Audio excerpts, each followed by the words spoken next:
আজকে একটা ভালোবাসার কথা বলি। যারা আমরা বর্তমানে ভালোবাসার রিলেশনে পড়ে আছি, পাগলের মতো কাউকে ভালোবাসি, আর সে কোনো গ্রাহ্য করে না। বন্ধু, একটা কথা মাথায় রেখে দেবে, তুমি যাকে ভালোবাসছো, তাকে তুমি কন্টিনিউ সময় দিতে চাইছো, সে হয়তো অন্য কারোর সময় দিতে ব্যস্ত। এটি এমন একটা বাস্তব কাহিনী যেটা তুমি কোনোদিন কল্পনা করতে পারবে না।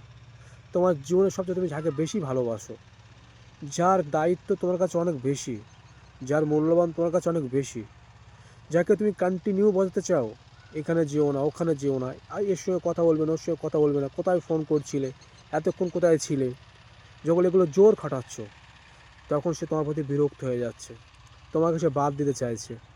হ্যাঁ বন্ধু, এটা তোমার সত্যি ভালোবাসা, কিন্তু সে তোমাকে মনে করে তার প্রতি ভালোবাসা না, তার স্বাধীনতা চলে গেছে।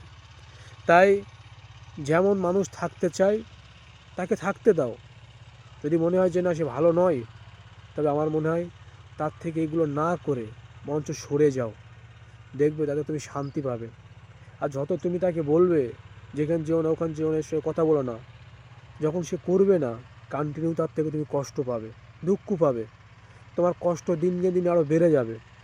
তুমি নিরাশ হয়ে যাবে, হতাশ হয়ে যাবে, রাতের ঘুম হারাম হয়ে যাবে, চোখের বালিশ ভিজে যাবে কান্না করে। তাই বলি বন্ধু, এটা লাইফ, যে যেমনভাবে চলতে সেটাকে চলতে দাও। যদি তার সঙ্গে না চলতে পারো, নিজেকে বদলে নাও, পারলে অন্য মানুষ খুঁজে নাও। যদি তাও না পারো, একা থাকো, কিন্তু কারোর প্রেমে পড়ো না, তাতে ভালো থাকবে।